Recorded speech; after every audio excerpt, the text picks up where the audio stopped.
तो क्या नीतीश कुमार करने जा रही हैं बीजेपी से बगावत? क्या नीतीश कुमार के साथ बीजेपी नहीं लड़ेगी चुनाव? किसका साथ देंगे चिराग पासवान? बिहार की राजनीति को लेकर इस वक्त कई सवाल पूछे जा रहे हैं, क्योंकि गृह मंत्री अमित शाह ने नीतीश कुमार को लेकर एक ऐसा बयान दिया जिसके बाद जेडीयू खेमे में खलबली मचती हुई नजर आई। उसके बाद सवाल उठने लगे कि क्या नीतीश कुमार को अब भारतीय जनता पार्टी साइड करने वाली है? क्या नीतीश कुमार का हाल वही होगा जो महाराष्ट्र में एकनाथ शिंदे का हुआ? और चिराग पासवान का अगला कदम क्या होगा?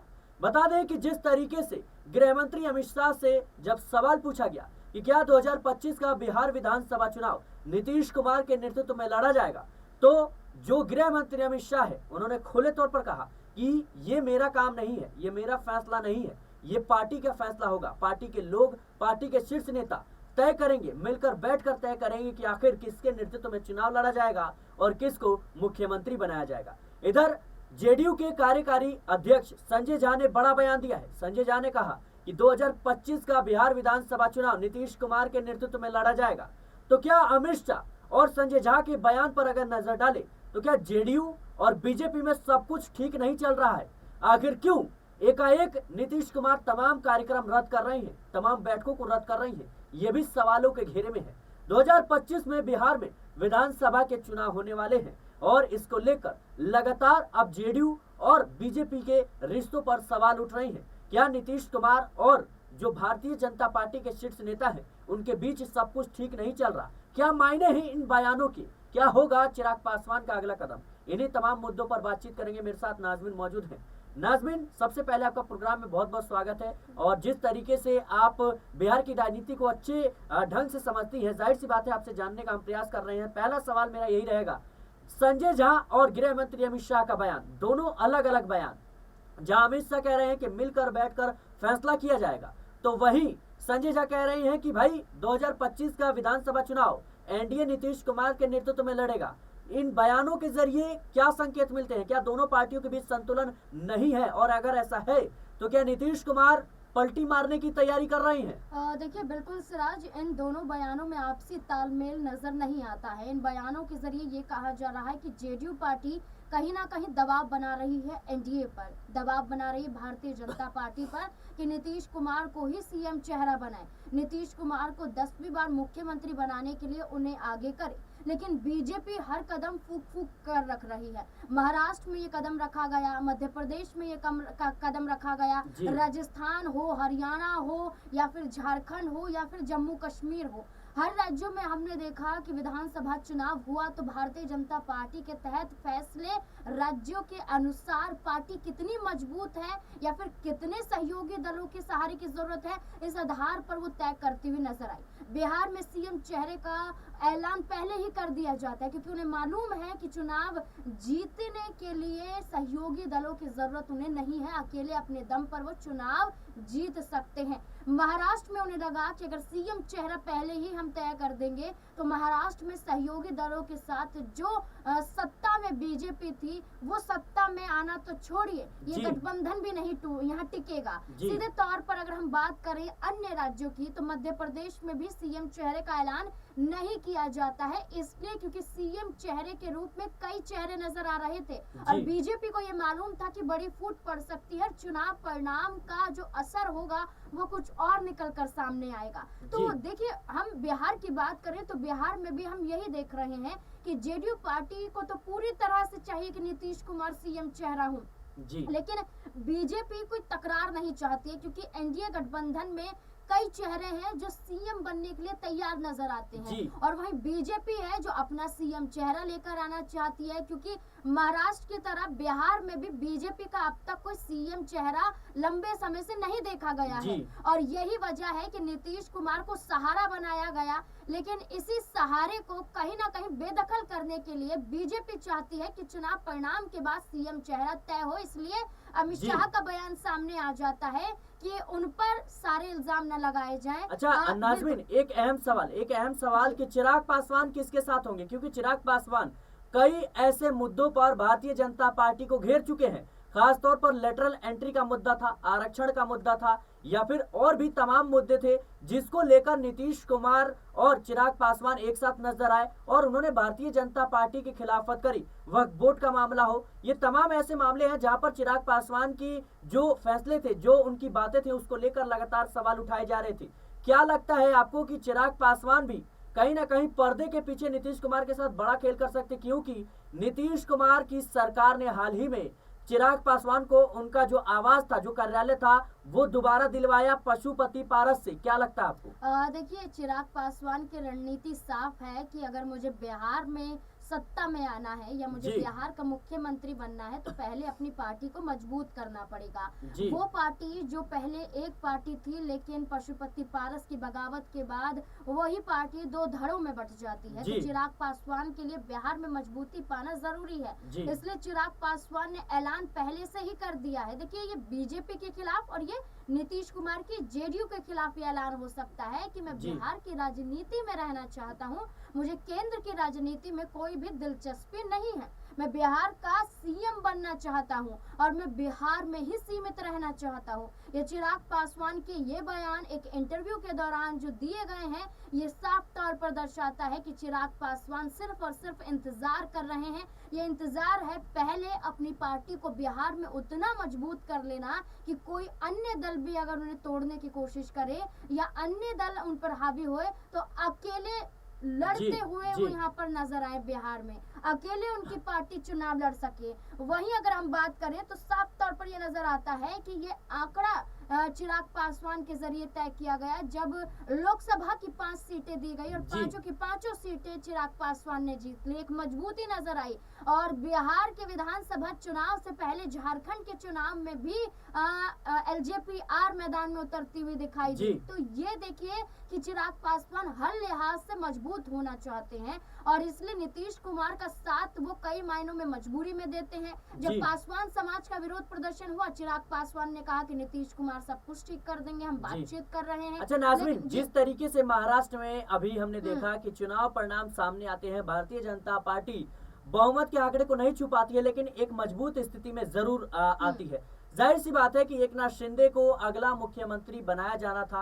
एकनाथ शिंदे की पार्टी की तरफ से लगातार मुख्यमंत्री पद को लेकर दबाव बनाया जा रहा था, लेकिन जब एकनाथ शिंदे उद्धव ठाकरे की पार्टी को तोड़कर लाए थे, उस वक्त भारतीय जनता पार्टी को किसी भी कीमत पर सत्ता में आना था और एकनाथ शिंदे को मुख्यमंत्री बना दिया जाता है। लेकिन भारतीय जनता पार्टी जैसे ही महाराष्ट्र में मजबूत स्थिति में होती है, उसके बाद उनसे सीएम की कुर्सी छीन ली गई। जाहिर सी बात है, ये कहीं ना कहीं जो रूल और रेगुलेशन है, कहीं नीतीश कुमार पर लागू ना हो जाए। राजनीतिक गलियारों में इस बात की लगातार चर्चा हो रही है।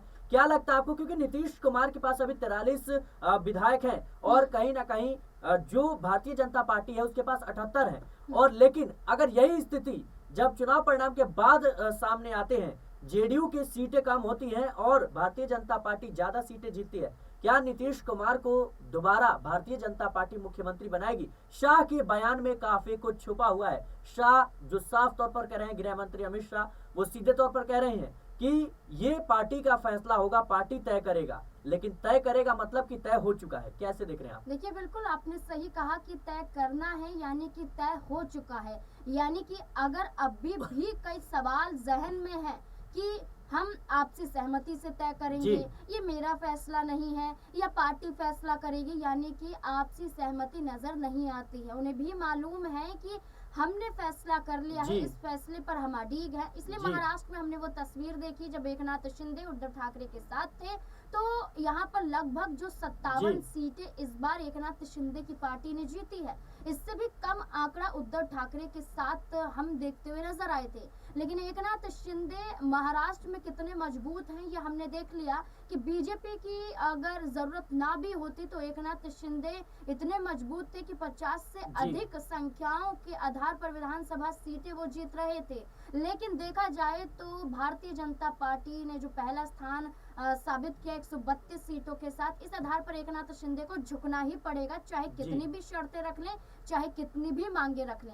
और यही पूरा समीकरण हम बिहार में भी देखेंगे। देखिए, जरा नजर हम 2020 के उन विधानसभा चुनाव के परिणामों पर डाल लेते हैं जो जग जाहिर हुए और जिसके आधार पर हमने ये भी देखा कि कौन सी पार्टी कौन सा स्थान ग्रहण करती हुई नजर आई। देखिए, सबसे बड़ी पार्टी जो यहाँ पर बनकर उभरी थी वो थी आरजेडी।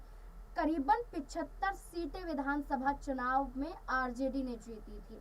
इसके साथ दूसरा नंबर भारतीय जनता पार्टी ने पाया था। 74 सीटें भारतीय जनता पार्टी ने जीती थी। सिर्फ एक सीट का अंतर देखने को मिलता है आरजेडी और बीजेपी के बीच में, 74 और 75 का आंकड़ा जो यहाँ पर तय है। उसके बाद तीसरे नंबर पर जो पार्टी आई थी वो पार्टी 43 सीटों के साथ जेडीयू पार्टी थी। इसके बाद कांग्रेस पार्टी थी जो 19 सीटों पर, एलजेपीआर जो चिराग पासवान की, वो महज एक सीट जीत पाई थी। इसके अलावा देखा जाए तो अन्य दल यहाँ पर चुनाव जीतते हुए नजर आए थे, लेकिन जो मजबूती जो बिहार की राजनीति वो तीन पार्टियों के इर्द गिर्द घूमती हुई नजर आई, जेडीयू, बीजेपी और आरजेडी।